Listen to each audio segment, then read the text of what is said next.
Hello, everybody, and welcome to session 2 of creating a powerful sales presentation. My name is Louis Foyer, and I'm delighted you could join me for today's presentation.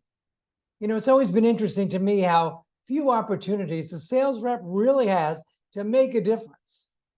And more important, it's that first presentation, that very first opportunity to stand in front of the customer, to talk to them directly on the phone, where the difference is really made. It's always irritated me, and I've done it myself. You make such quick answers. You decide yes or no if you like someone way before you got to meet them and hear their full story. And that's why the sales presentation is so important. Goes by really quickly. Few people actually prepare for it, but few people also fail to realize sometimes you're dealing with people who decide whether they like you in a moment's notice. That's not good. People don't give themselves time to even correct themselves.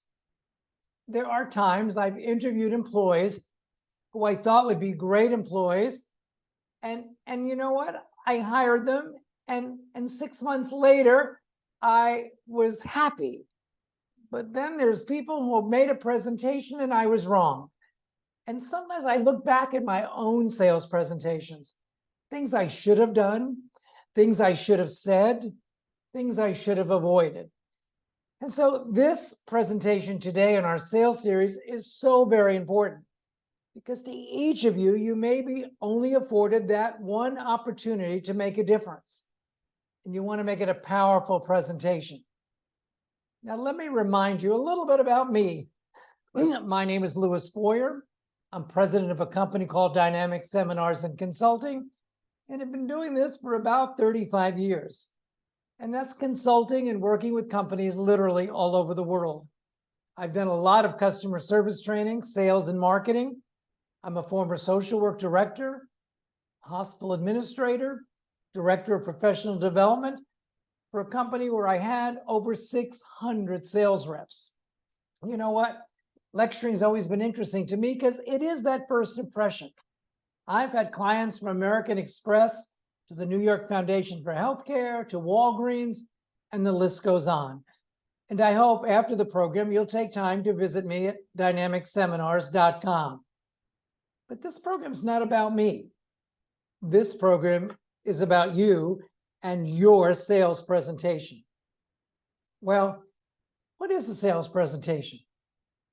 To me, it's just the beginning of what we hope is a long building relationship. First chance we meet, first opportunity that my eyeballs come to your eyeballs. It's a kind of unique situation.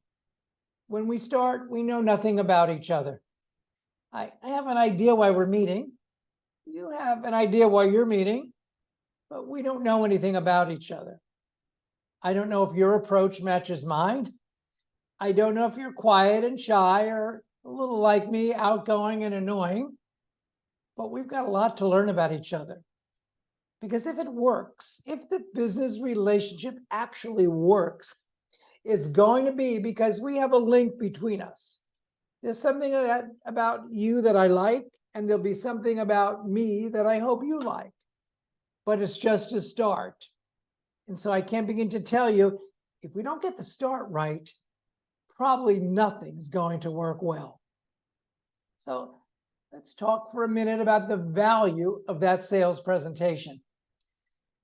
It's going to let you know that I'm your company representative. That may be a good thing or a bad. I'm not a front runner. You ever go to a car dealership and sometimes the first person you meet is not the person who ultimately closes the door. I once went to a mattress company years ago and found out the first person I dealt with was not the person who ultimately contracted for the sale.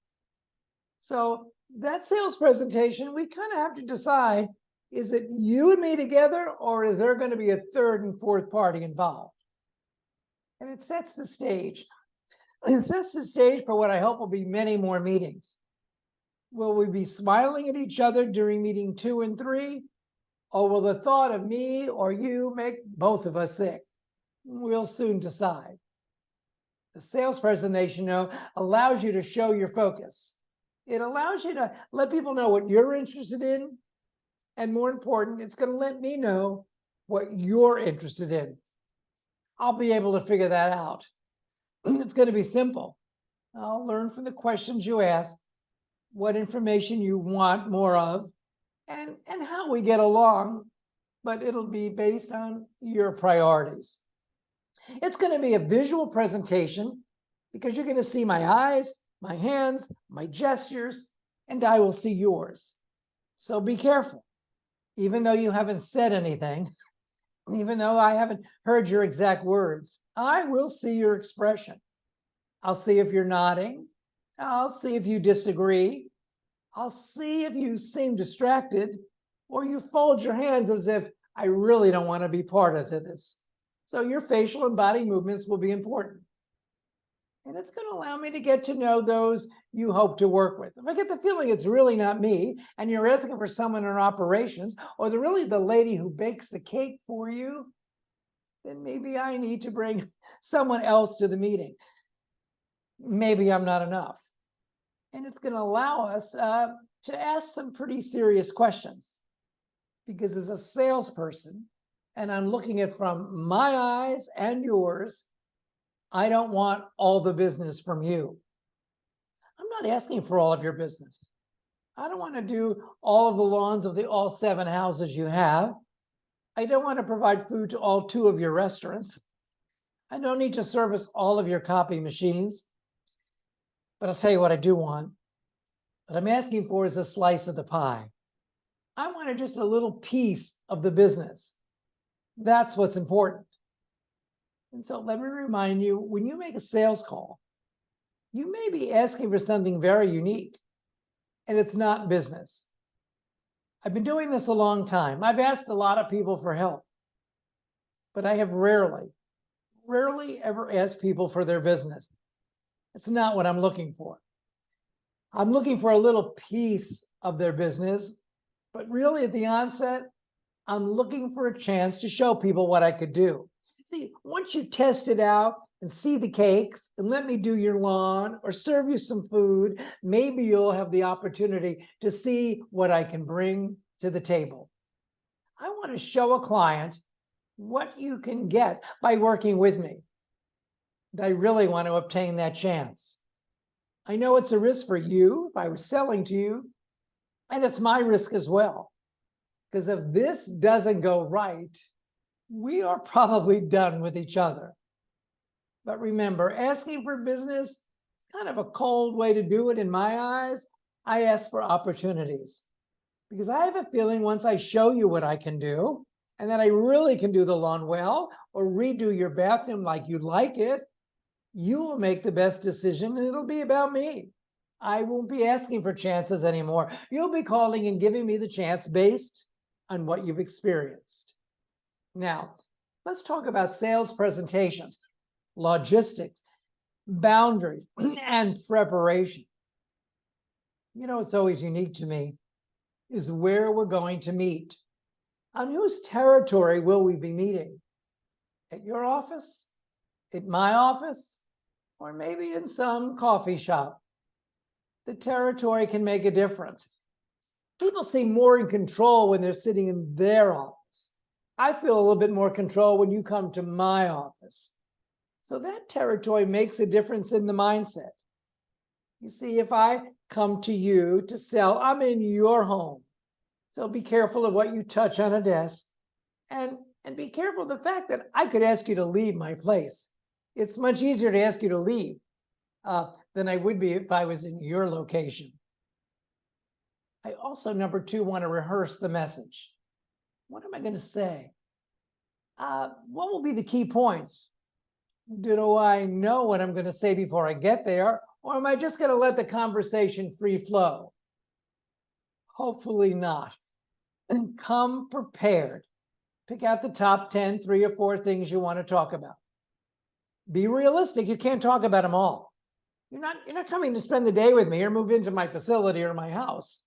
You really want to rehearse the message if we're going to make it work. And kind of what distance am I going to have to travel to get to you? I can't afford to get there late. I need to get there on time.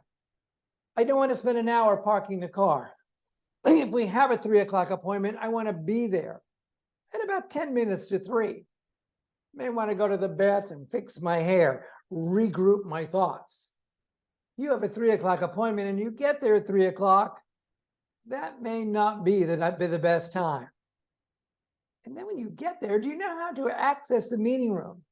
Are you sure what floor it's on, where you'll be meeting? Did you check this out before you went there? That's kind of doing your pre-call homework. And even more important, before you go to the meeting, ask the big question: who else will be there? Will there be anybody else in the room I need to talk to? Will I have to bring extra business cards? Will I need to bring additional marketing materials? I want to be prepared. I may have to create a marketing piece that's just for the decision maker. And I really want to make sure I brought enough. The 2 business cards may not be enough. So who will be attending may give you some idea of who makes the decisions in the company. Who handles the cleaning service? Who buys the supplies? See, once you know who's coming, you may be more apt to be ready with the answers. So, do you know anything about the attendees? Do you know why they really want to meet with you? Are they angry with the last people who did their breakfast catering? Or are they upset with the service they were getting for their last air conditioning company? You may want to figure that out. And you know what? It's not a game. You may want to ask them, you had another vendor before me, someone else who cleaned your windows or did your rugs or took care of your office. And are you still using them? Or have you decided to go with somebody else? And what would be the reason why? Ask about how much time is going to be allotted for the meeting. I'd like to go prepared. Sure, if we've only got 10 minutes, would that be okay? Absolutely. I rarely ever say no. I don't want to miss the opportunity to be able to give you my whole story. But if I can't do that, I'm going to give you the piece of the story that's most important, even if it's only 10 minutes. But you know what I'm going to do? No matter what time you give me, you will never hear all about my company. Because as soon as the meeting is over, I'm going to let you know. You know, there's so many more aspects of dynamic seminars and consulting that I never shared with you. And if you give me the time and are open to it, I'd love to come back again. See, I'm always setting myself up for another appointment because I know it takes 4 or 5, sometimes even longer to build a relationship where you feel safe in giving me the chance. I want this to go on forever. So regardless, begin by doing this. Make a list of the 7 or 8 or even 10 points you would like to talk about. But don't talk about them all. Make sure you leave something for next time. And if anyone ever says to you, did you tell me everything about the meeting? Did you tell me everything about your company? Say, no, I couldn't do that in just a few minutes. But I'd love to come back and share even more information with you. Well, the presentation is always a bit difficult. I'm using slides. Slides are for 2 of us. Slides are for you, so you can kind of follow along with the content. And slides are for me. You see, they're selfishly more about me. It guides my presentation. But see, in every presentation, you may not have a slide presentation.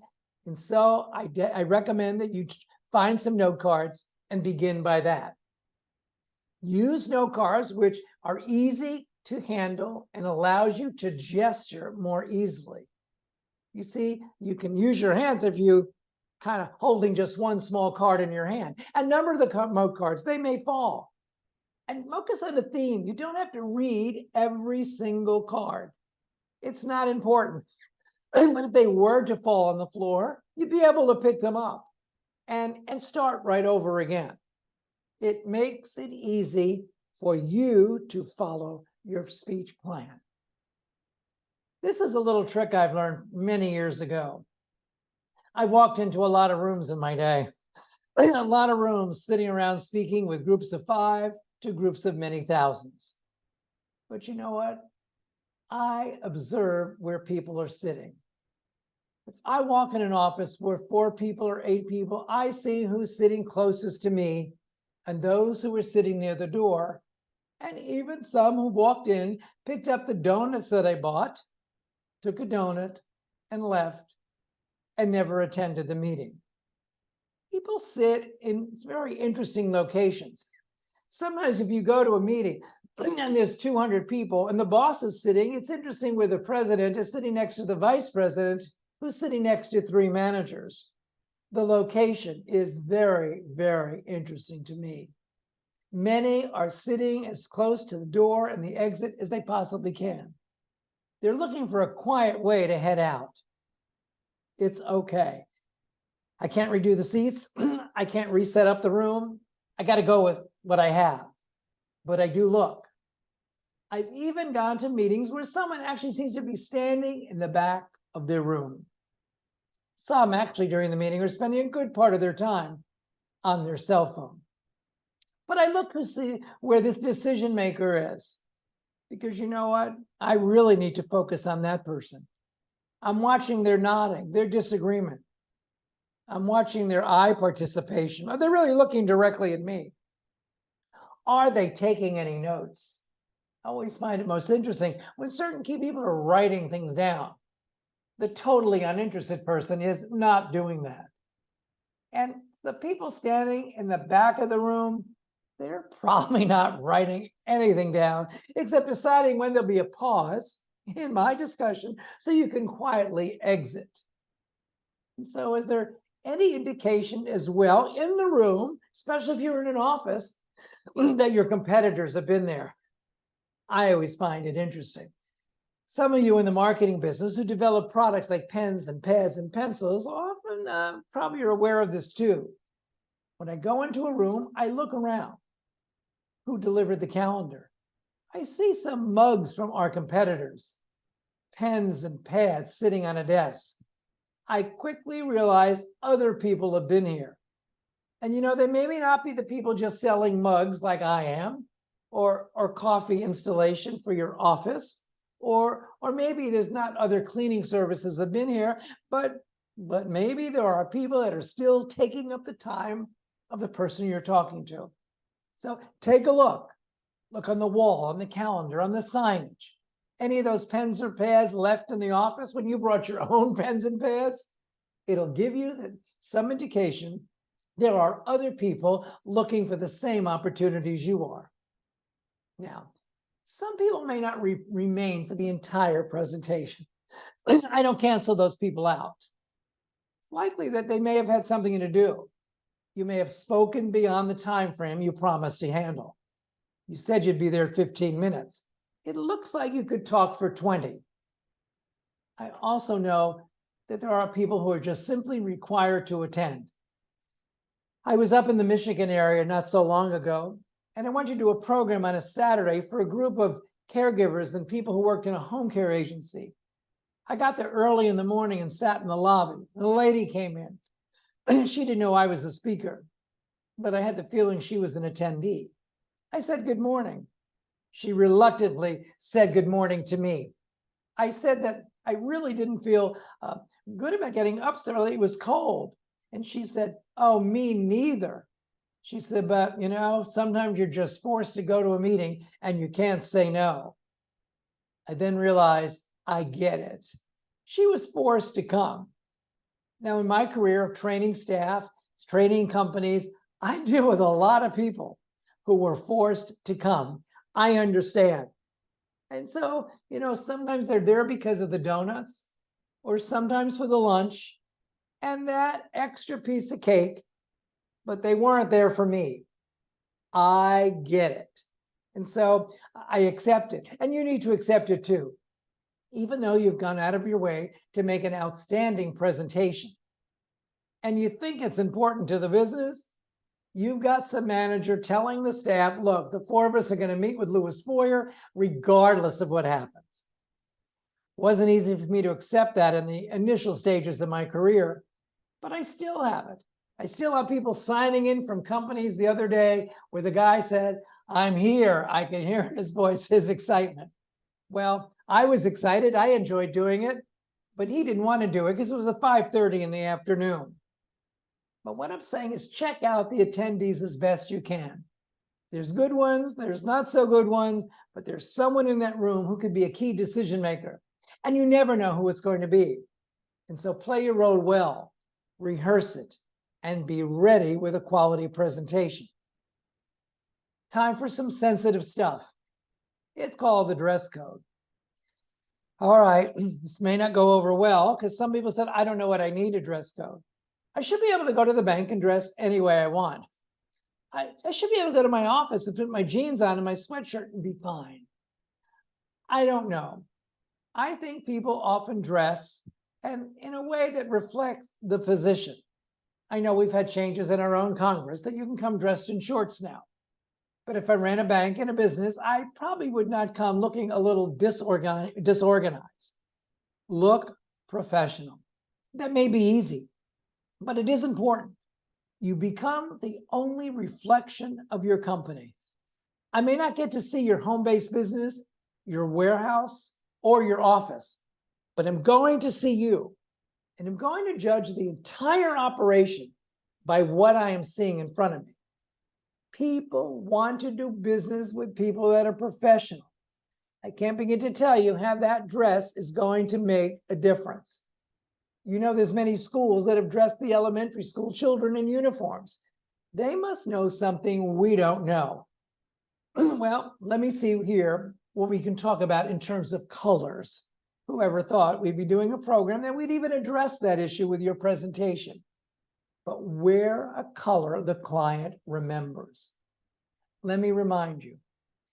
Often, if I'm looking for a vendor for a copy machine to clean my house, to paint the house, I'm kind of wondering who I'm going to choose. And so I think it's better I should get several proposals. I may actually hear from 2 or 3 people, maybe 2 or 3 in the same day. I may even call 3. And you want to be remembered. You see, when the decision is made, you're not going to be there. I'll be looking at paper. I may be looking at your business card, but I may not be looking at you. And so the yellow tie may not work, but the red or purple may. The woman in the red suit may be well remembered as the key owner of the company. And yet other options may have just been forgotten. So to some degree, you need to do 2 things. You need to be remembered, but what you wear does not need to be a distraction. A large pin may be a distraction. May not want to go in with a big hat on. Could be a distraction. But a professional dress code probably would work well for your business, even if you run the business all by yourself. And then you've got your briefcase, part of the presentation, especially when I say, do you have any extra brochures or a few extra business cards? And all of a sudden you open up your briefcase and it looks like a hurricane hit it. You see, the bag is a part of your dress code issue. That personal disorganization may indicate company disorganization. It's the little piece of your company that I see. It may be a reflection of your business. If the briefcase is a mess and your files are a mess, is your store also a mess? If you look like you're a mess and then you tell me you've got a great restaurant, I'm kind of wondering what's going on behind the scenes in your restaurant. And so remember, take a look at your files, take a look at your briefcase before you open it up at a public meeting. It could make just the difference. I've had people open up their briefcase. I said, oh my God, I'm thinking to myself, oh my goodness, what a mess. He's got files and papers everywhere. Will he even remember the requests that I'm making? Let's talk about your business cards. Everybody's got one. I have some sitting in my own desk right now. Let me take a look here. There's a whole stack of business cards from people. There's all kinds of business cards in my office, but some are a little hard for me to read. So let me tell you this. Create a business card that's easy to read. A white card with dark lettering always impresses me. Well, because I'm old and that's the easiest. And you know that 6 and 8 point type may not be accessible. You may want to consider something a bit larger and make it clean and easy. Signage, a business card is like a sign to your business. You want to look at signage, go to Walmart, those big white signs, black lettering, really bold. They know a lot of their customers are older. And you need to realize you want to have a card that's easy to read. And you want to make sure, if you can, just to save some money, put some print on both sides. Important messages on both sides are important because you've gotten the money out of the card already. The additional printing on the other side is going to be very little additional money, but there is no additional card. And bring more cards to a meeting than you need. Wouldn't it be interesting if you had a meeting with 5 people and 12 showed up and you weren't ready? So I always say, come with double the cards that you need. You don't want to miss the ability to brand your company in the eyes of somebody else, and that when it's over, they remember you even existed. Now, there's all kinds of cards. Some have flat, you can write on them. Some are glossy finish. I'm a non-glossy finish person. Why? If you're going to do a glossy finish on the front of the card, you may want to not have glossy finish on the back. You need to be able to write on the card. Sometimes it's a little hard to write on the glossy cards. Make it easy. Make it simple. Make it easy to access the number you will pick up. Do not fill the card with too many contact options. Let me give you an example. Some people say, oh, we have 3 email addresses and 7 locations. No. How do I reach you, Carl? Louis, how do I reach you? I don't need 3 email addresses. I don't need 7 locations. I need the number to reach you. It's kind of simple. I'm impressed. You've got 7 locations. But I'm unimpressed that no matter which one I call, nobody picks up the phone. So your name, your title. I always like to know who I'm dealing with, especially if I'm the boss of my company and you're the boss of your company. A lot of research has told me bosses like to talk to other bosses. And then if you have a website, which is really the store to your business, and provide a phone number that you answer. That's important. Provide a brief description of your services, home services, business, yard services, small and large yards, minor plumbing. I mean, give me some idea of why I may need you. And consider again the bold, clear type. You can look on I won't give you all the names. There are some that are just bold and clear. You may have customers over 50, and the clarity of the card is going to be very important to the business. Now, I believe in a very focused presentation. And everybody is different. If I were talking to big corporate executives today about a presentation, I would look at this all very differently. Then you'd need the slide presentation. Then you'd have to make sure they have a big screen. Then you may want to be able to send them the slides afterwards. Then right at the meeting, you'd be setting up appointments to follow up. But you know what? If you're going to be focused, the more you know about the people you're listening to and their job description, the better you're going to be. So understand the work of the people listening. Take a minute to go around the room and say to all 7 of the people there, what is your role in the company? What job do you perform? What responsibilities? It'll give me some indication as we talk for the hour what I need to focus on and what's going to make a difference to you. And understand their level of product understanding. If I went in to buy a TV, I wish the guy would say, what do you know about TVs? I'd have to say very little, talk slowly. I don't buy them very often. I'm really a novice at this. And so sometimes it's just too high tech for me. I'm dealing with an insurance agent for a client of mine. She's 30 years in the business. I think she talks English, but I don't get it. I don't get the co-insurance, the premiums, the backup. It's way beyond me. But she doesn't get it.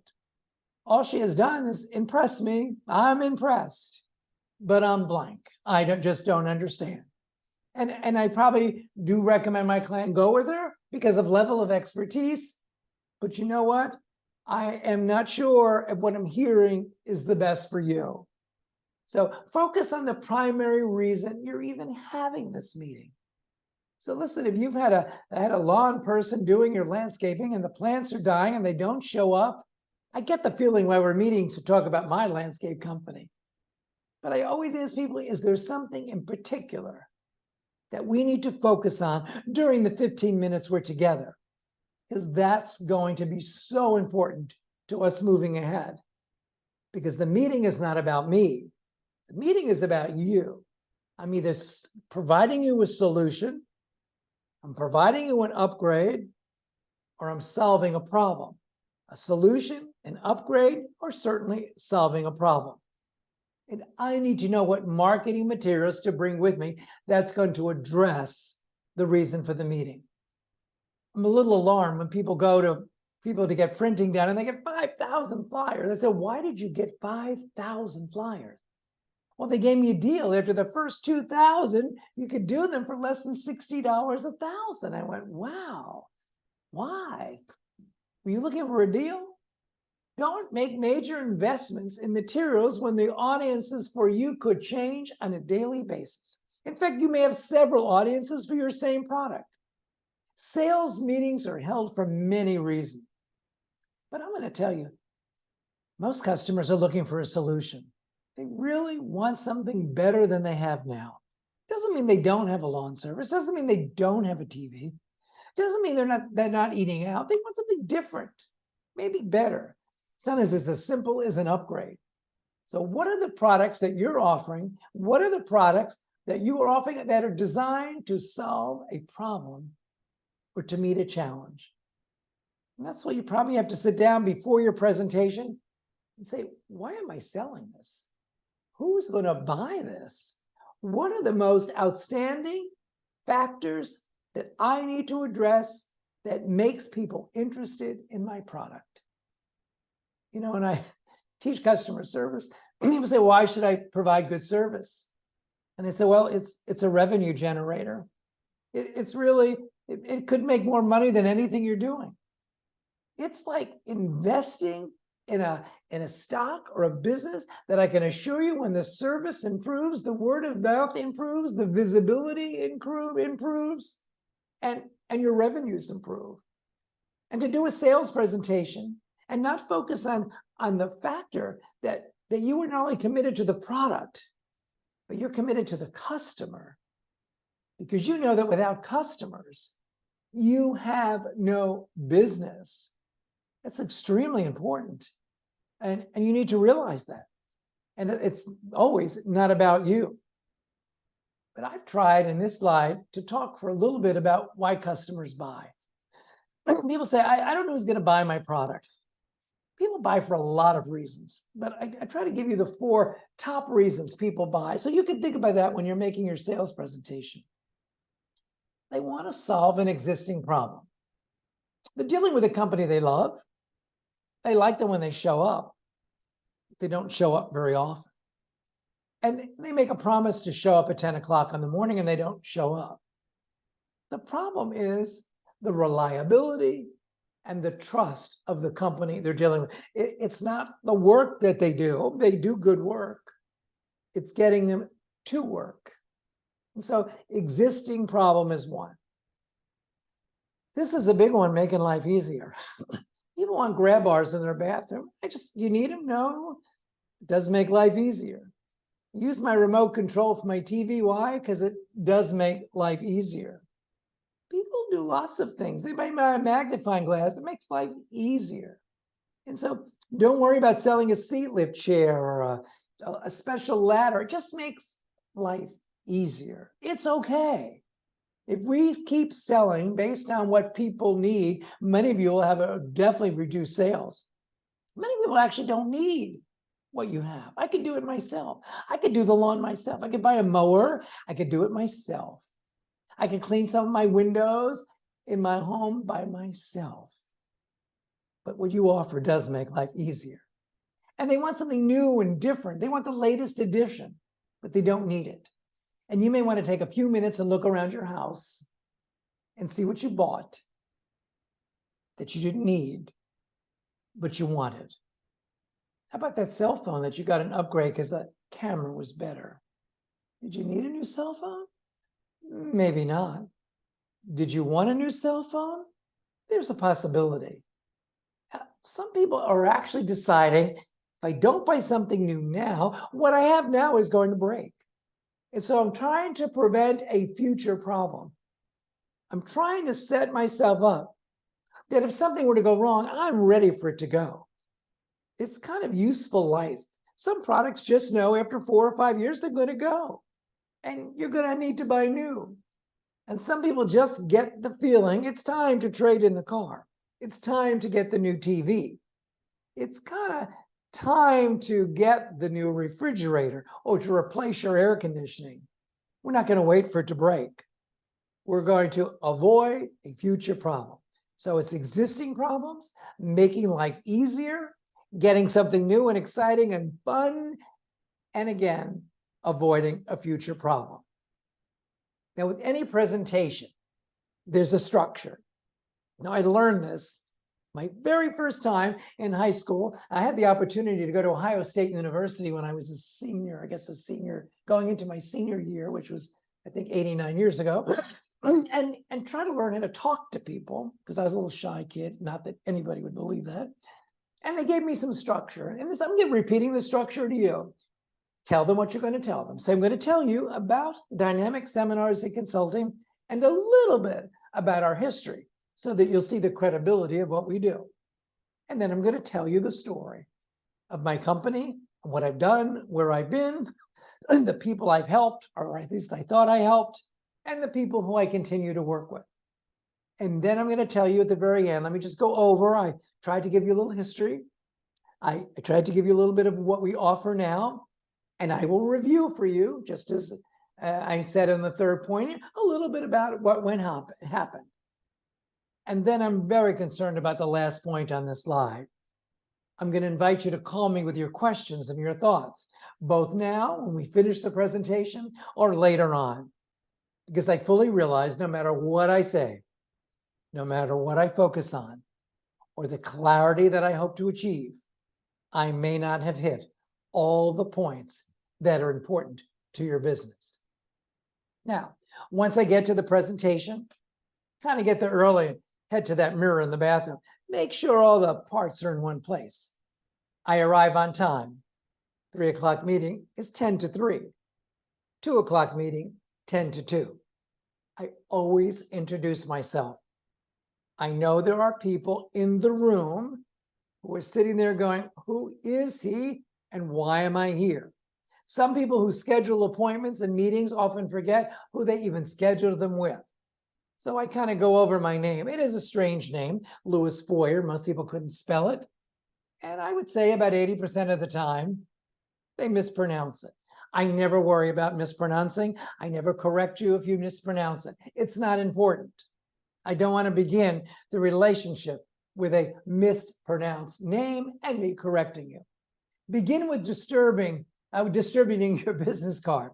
I start that immediately. I give everybody a card, all 6 people. Then I allow a few seconds for you to take a look at the card. As I kind of fumble through my papers, get ready. You've got the card. We're setting the stage. And I don't share everything about my company. I make a list. Usually I'm a 10-point person. I make a list of 10 points about my company. I make that list and I only talk about 7. I focus on my mission. The mission is very simple. Within the first few minutes, I got to get you to at least decide that I am worth listening to. I got to figure out that you want to buy milkshakes. I'd make milkshakes. We got something that we could actually coalesce on, because I want to make sure that if you're listening to me today, you'll have some interest in listening to me on another day. And then I take a look around the room. Is anybody listening? I notice who's most attentive, who's nodding their head. I love the nodders. I'm hoping they're nodding because they agree or just don't have a cramp in their neck. I'm getting the feeling you're nodding because there's something I'm saying you agree with. You agree that timely delivery of the products that you want, the dishes that I designed, or the planters that you requested, you want them by Thursday, and you want them as promised. I agree. That's a great way to judge a company. And I want to make sure you get what we promise. If we promise that we're going to have it there on Friday, I want to make sure we get it to you on Friday. That is vitally important. And so I've got a lot of things going here. From getting to know you and seeing how well you get to know me. Now, I try to avoid any negative comments about a competitor. When you tell me you're using so-and-so property management company and it's not the one I'm looking at, or you bought a so-and-so computer and I'm selling another, it's okay.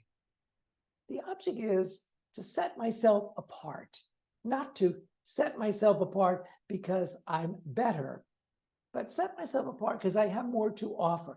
I don't know what better means. I'm only better if you can tell me the features and benefits that set me apart from the companies you're using. I want to be able to create a new audience for my product. And making a negative comment about another lawn service, another restaurant, another dry cleaners is really not what's going to be about. I don't want to complain about my present accountant if I'm looking for a new one. I may be better apt to tell you what I'm about than spend a lot of time me making comments about who you're using. I've actually had people come in and say, who do you use? I tell them who I'm using and they go, them? How do you use them? They don't know what they're doing. And how do you know? That could be the owner's sister that you're talking to. It could be a relative of the owner. Someone in the audience could be related to that company. Watch what you say. You don't want to get involved in that. There's many good home care companies. There's many big social media consultants. There's a lot of them out there. They're all making money. They all do it differently. You choose the one you want. But I hope in the end, it's me. There's other trainers who provide cost-effective, quality customer service training. I mean, not as exciting as me, but you know what? I would never make any comment about them. What's the difference between them and me? I always tell people, I know what the difference is. When you hire someone else to do your training, the difference is they don't have me. And if you want to have your mugs with your logo made by my competitor, that's fine. The difference is we do it in a timely manner. We do a lot of creation of a product that's unique and different. But you know what? There's enough room and enough space for all of us in our community. I do not address any controversial issues from politics to religion. Stay away from it. We know what that's done. That's really not why I'm here. I don't think you brought me in to discuss whether I like nighttime soccer or daytime soccer, or what you think of me paying certain soccer players $60 million and others maybe too. It's really not my business. You're not looking for ways to separate yourself. You're looking for ways to be included, be inclusive with the people you're doing business with. So don't seek to separate, seek to attach.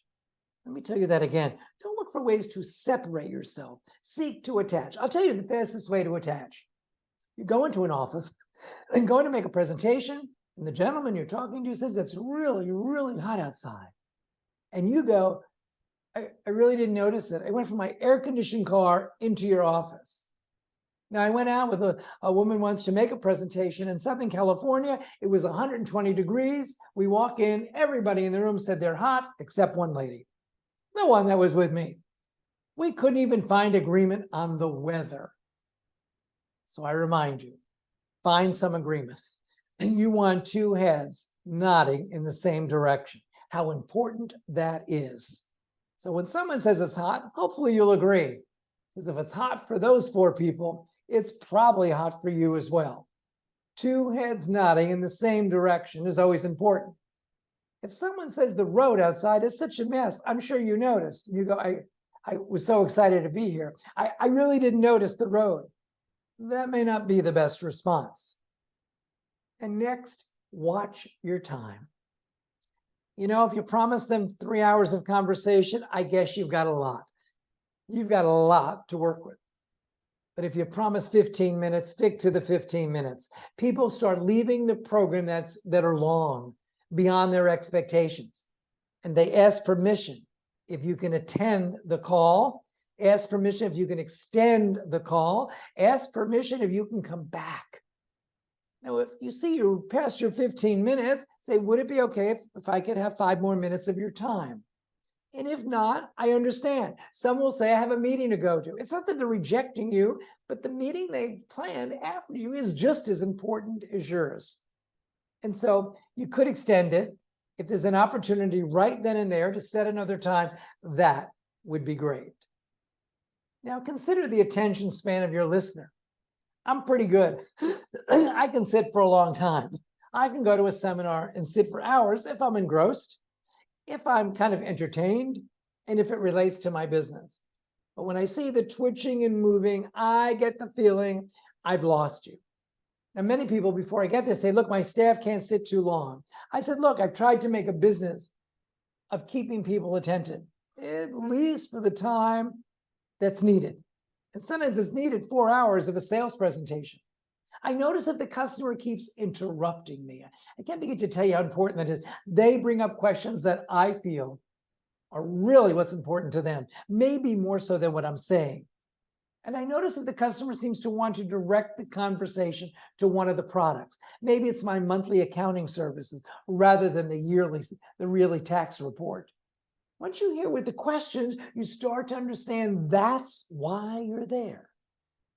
And if you're using a slide presentation, as I am today, and what you are looking at as well, remember the size of the type. 24 to 28 point type is important. When people start putting up these slide presentations at 12 and 14 point type, they've lost me in the room. I don't see it. I'd like to say I can't see it, but I don't know at that point if there'll be too much you can do about it. You're already on a roll and it's not working. I also know do not overflow each slide with more than 20 lines of content. You see, if I have to scroll down, it's going to be a problem. I'm not good with scrolling. I often am going to miss that part of your presentation. And you could have a presentation even through an email. And that may be something I'm going to miss if I need to get to the bottom. Excuse me. Again, don't ask for the business. Ask for opportunities to work with your customer. Many times you want to just see yourself, look in the mirror, say, you know, Lewis, you're here to solve problems. You're not here to create them.